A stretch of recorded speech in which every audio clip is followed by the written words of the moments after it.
श्री परमात्मने नमः। प्रकृते क्रियमाणानि गुणे कर्माणि सर्वशः अहंकार विमूढ़ आत्मकर्ता अहम इति मन्यते। प्रकृते यानी प्रकृति का, क्रियमाणानि किए जाकर, गुणे गुणों के द्वारा, कर्माणि कर्म, सर्वशः सभी प्रकार के, अहंकार विमूढ़ अहंकार से मोहित, आत्मा आत्मा कर्ता करने वाला, अहम मैं हूँ, इति इस प्रकार, मन्यते सोचता है। जीवात्मा अहंकार के प्रभाव से मोहग्रस्त होकर अपने आप को समस्त कर्मों का कर्ता मान बैठता है, जबकि वास्तव में वे प्रकृति के तीनों गुणों द्वारा संपन्न किए जाते हैं। और प्रकृति के वो तीन गुण कौन से हैं, ये हमने पहले भी डिस्कस किया है। रजोगुण, सतोगुण, तमोगुण। सो दो व्यक्ति जिसमें से एक कृष्णा भावना भावित है और दूसरा भौतिक चेतना वाला है, समान स्तर पर कार्य करते हुए समान पद पर प्रतीत हो सकते हैं। ऐसा लग सकता है कि दोनों समान पद पर हैं, किंतु उनके पदों में आकाश पाताल का अंतर होता है। भौतिक चेतना वाला व्यक्ति अहंकार के कारण आश्वस्त रहता है कि वही सभी वस्तुओं का करता है, जो भी कर रहा है वो वही कर रहा है। वो ये नहीं जानता है कि शरीर की रचना प्रकृति के द्वारा हुई है, जो परमेश्वर की अध्यक्षता में कार्य करती है। भौतिकवादी व्यक्ति ये नहीं जानता कि अंतोतगत्वा वो कृष्ण के अधीन है। अहंकारवश ऐसा व्यक्ति हर कार्य को स्वतंत्र रूप से करने का श्रेय जो है खुद लेना चाहता है, और यही है उसके अज्ञान का लक्षण। उसे ये ज्ञात ही नहीं कि उसके इस स्थूल तथा सूक्ष्म शरीर की रचना प्रकृति के द्वारा भगवान की अध्यक्षता में की गई है। अतः उसके सारे शारीरिक तथा मानसिक कार्य कृष्णा भावनामृत में रहकर कृष्ण की सेवा में तत्पर होना चाहिए। अज्ञानी व्यक्ति ये भूल जाता है कि भगवान ऋषिकेश कहलाते हैं, अर्थात वे शरीर की इंद्रियों के स्वामी हैं।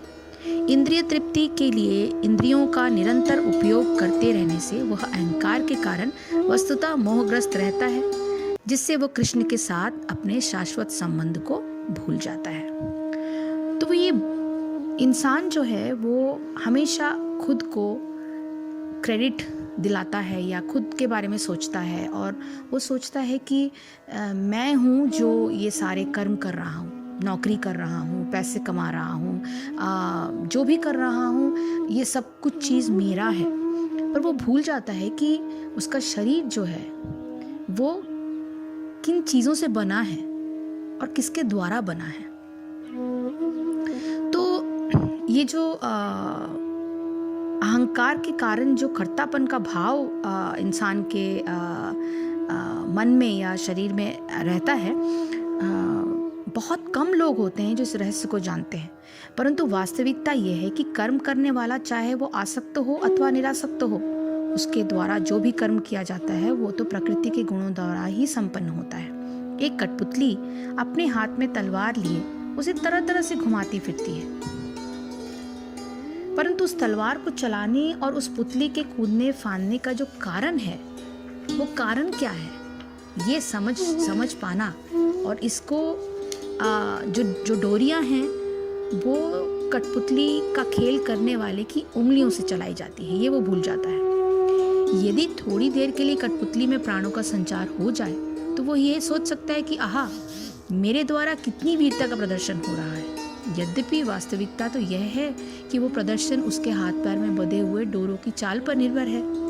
इसी प्रकार प्रकृति के गुणों से प्रेरित हुई बुद्धि के डोरों से चलाई जाने वाली इंद्रियों और शरीर के अंगों की कठपुतलियां प्रकृति द्वारा चलाई जाती हैं। परंतु शरीर में प्राणों का संचार होने के कारण जिस व्यक्ति की बुद्धि अहंकार से आच्छादित होती है, वो यही सोचता है कि मैं ही ये सब कर रहा हूँ। इस प्रकार यह अहंकार से भ्रमित व्यक्ति अपने को सब कर्मों का कर्ता और भोक्ता मान लेता है। तो अहंकार बहुत बड़ी बुरी चीज है। अहंकार का त्याग सबसे पहले इंसान के मन में आना चाहिए। लेकिन जो सांख्य योगी तत्व ज्ञानी है उसका यह विषय में क्या विचार होता है? उसका विचार बिल्कुल भी अलग होता है, क्योंकि उसकी सोच जो है वो भगवान के हिसाब से, मतलब वो जैसे भगवान चाहते हैं शास्त्र के अनुसार, उसका जो विषय भोगों की जो स्थिति है या जो मन है वो उस हिसाब से तत्वज्ञानी अलग तरह से चलता है। तो आगे के श्लोक में ये कहा गया है कि तत्त्ववित् तु महाबाहो गुणा कर्म विभागयोः गुणा गुणेषु वर्तन्ते इति मत्वा न सज्जते। हे महाबाहो, भक्ति भावमय कर्म तथा सकाम कर्म के भेद को भली भांति जानते हुए जो परम सत्य को जानने वाला है वो कभी भी अपने आप को इंद्रियों में तथा इंद्रिय तृप्ति में नहीं लगाता। परम सत्य को जानने वाला भौतिक संगति में अपनी विषम स्थिति को जानता है। वो जानता है कि वो भगवान कृष्ण का अंश है और उसका स्थान इस भौतिक सृष्टि में नहीं होना चाहिए। वो अपने वास्तविक स्वरूप को भगवान के अंश के रूप में जानता है, जो सत्य चित्त आनंद है, और उसे ये अनुभूति होती रहती है कि मैं किसी कारण से देहात्म बुद्धि में फंस चुका हूँ। अपने अस्तित्व की शुद्ध अवस्था में उसे सारे कार्य भगवान श्री कृष्ण की सेवा में नियोजित करने चाहिए। फलतः वो अपने आप को कृष्ण भावनामृत के कार्यों में लगाता है और भौतिक इंद्रियों के कार्यों के प्रति स्वभावतः अनासक्त हो जाता है, क्योंकि ये परिस्थिति जन्य तथा अस्थायी है। वो जानता है कि इसके जीवन की भौतिक दशा भगवान के नियंत्रण में है। फलतः वो सभी प्रकार के भौतिक बंधनों से विचलित नहीं होता, क्योंकि वह इन्हें भगवत कृपा मानता है। श्रीमद् भागवत के अनुसार जो व्यक्ति परम सत्य को ब्रह्म, परमात्मा तथा श्री भगवान इन तीन विभिन्न रूपों में जानता है वो तत्ववित्त कहलाता है, क्योंकि वह परमेश्वर के साथ अपने वास्तविक संबंध को भी जान लेता है।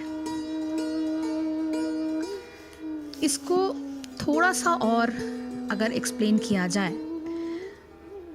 तो ये समझ में आता है कि गुण विभाग और कर्म विभाग के तत्व को जानने वाला ज्ञानी पुरुष संपूर्ण गुणों में वर्तते हैं, ऐसा मानकर आसक्त नहीं होता।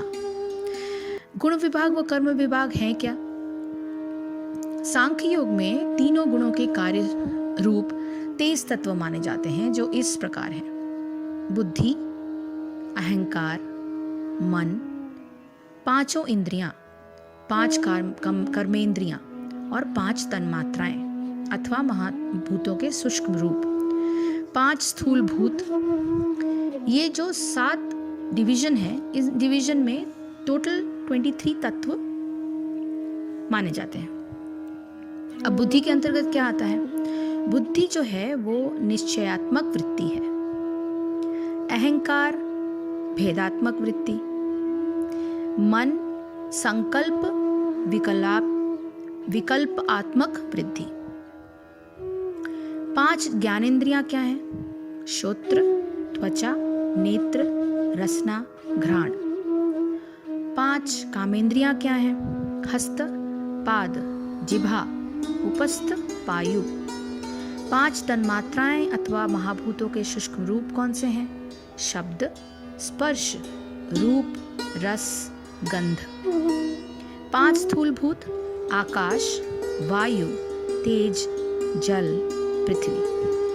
तो अगर आप इनको जोड़ेंगे तो 23 तत्व होते हैं। तो इन 23 तत्वों द्वारा निश्चय करने की, विचार करने की, बोध प्राप्त करने की और खाना पीना, सोना जागना, ग्रहण करना, त्याग करना, आना जाना इत्यादि ये सारी क्रियाएं होती हैं। उन सबका समूह ही कर्म विभाग है। वास्तव में यह गुण विभाग और कर्म विभाग प्रकृति के द्वारा ही नियंत्रित है।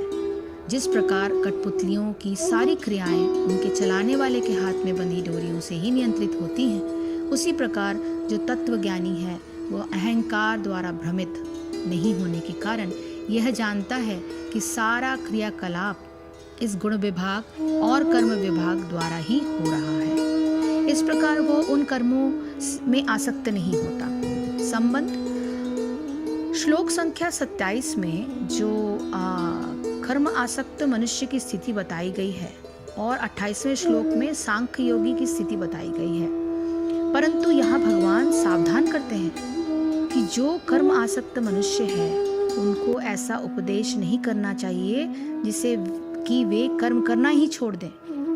हरे कृष्ण कृष्ण कृष्ण हरे हरे, हरे राम राम राम हरे हरे।